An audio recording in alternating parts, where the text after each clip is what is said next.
Good morning, all of you. Welcome to the Bihar Teachers History Makers Group. Myself, I am Dr. Sanjay Kumar Jha, Assistant Teacher, UMS Banda Samastipur. Firstly, I want to regard and thankful to the group admin, Kumar Gaurav ji, Guddi ji, and Madan Mohan ji for making a best online platform to the students. Today, I teach in English subclass 8 students. In the previous classes, the chapters 4, Ice Cream Man, I teach in previous classes. So I want to start the new chapters, the chapter 5, 1, 2, 3. This chapter is the kings of and the powerful, the courtiers and some peoples. They interact with people and some courtiers to the king and find this chapter who is the powerful. The king say, I am the powerful in the world. So they give the order of the all the warriors to search them to who is the powerful of the world. This story promote that the body language is the man language. The body language so what would you say? This is a story.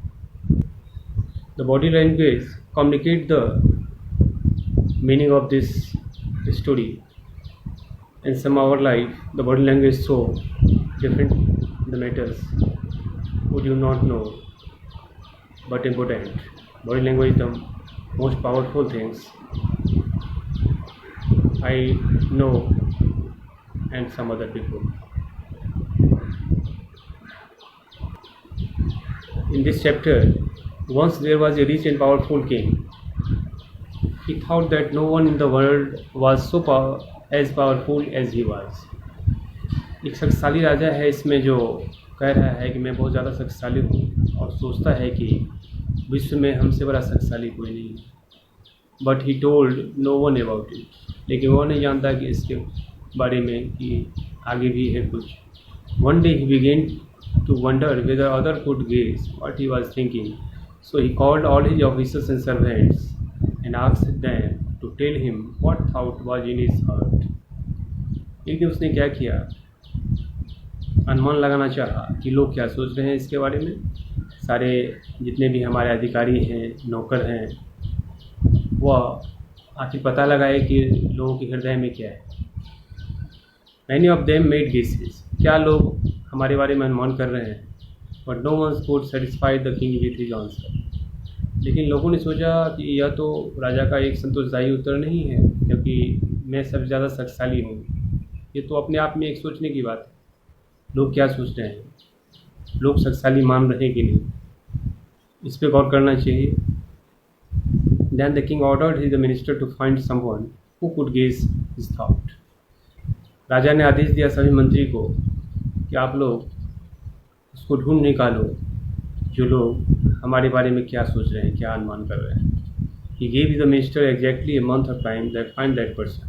The minister searched everywhere, but he could not find anyone who could guess the thought in the king's mind. एक महीने का समय मिला सारे मंत्रियों को कि आप उसे ढूंढ निकालो जो मेरे बारे में इस तरह की बात सोचता है.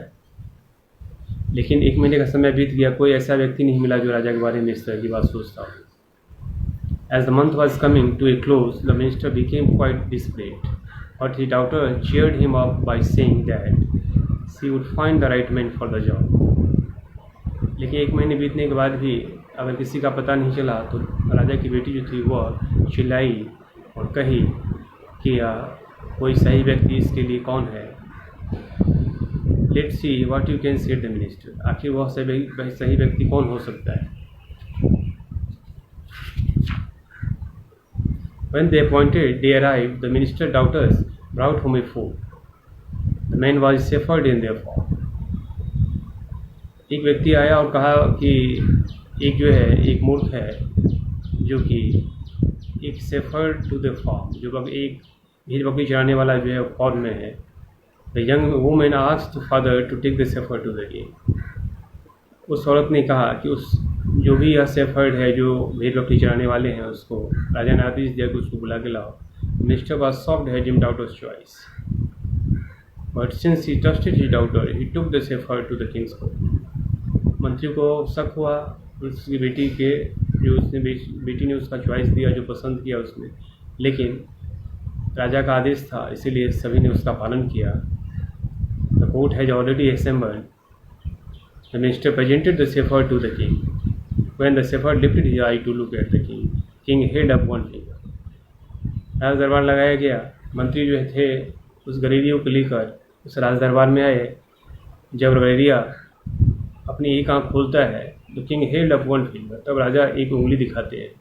At this the shepherd held two fingers. उसी समय वह गलेरिया जो था वह 2 उंगली दिखाता है। Then the king head up 3 fingers, तब राजा ने तीसरा उंगली दिखाया। But at this fool so he hit violently and tried to run away the minister could not understand what happened. यह एक उंगली दिखाना राजा का, फिर दूसरी उंगली गलेरिया का और फिर तीसरी उंगली राजा का। जितने भी राजा दरबार के लोग थे, जो मंत्रीगण थे, जो वहाँ के लोग थे, वो समझ नहीं पाए थे कि ये क्या हो रहा है। He beg the king to explain this thing. क्या राजा एक्सप्लेन करना चाहते हैं, क्या व्याख्या करना चाहते हैं। When I help of one finger said the king I asked the man whether alone was king. राजा ने कहा कि मैं जब एक उंगली दिखाया इसका मतलब यह हुआ कि मैं अकेला था। बाई होल्डिंग अप 2 फिंगर, अगर वह 2 उंगली दिखाता है, he reminded me that there is also God. दूसरा उंगली दिखाने का मतलब कि मैं तो अकेला था लेकिन दूसरा भगवान भी हैं, कोई that list but powerful as I am. लेकिन अगर मैं यह कहता हूँ कि मैं सब ज़्यादा शक्तिशाली हूँ, इसका मतलब यह नहीं कि मैं शक्तिशाली हूँ, हमसे ऊपर भी हैं जो दूसरे उंगली दिखाने वाले, जो हमारे इसमें जो कहा गया है कि भगवान के बारे में, वो हमसे ऊपर है, वो हमसे शक्तिशाली है। Then I asked him whether there was a third and he strongly denied the existence of a third. This man really read my thoughts. इसका मतलब है कि यह मेरी सोच को समझ चुका था। I have been thinking that I alone was powerful. मैं अकेला शक्तिशाली नहीं हूँ, but he has reminded me that there is also God but no third. लेकिन वह दोहराया हमको कि नहीं, आप अकेले नहीं हैं, आपके ऊपर भी एक भगवान है और तीसरा कुछ नहीं है।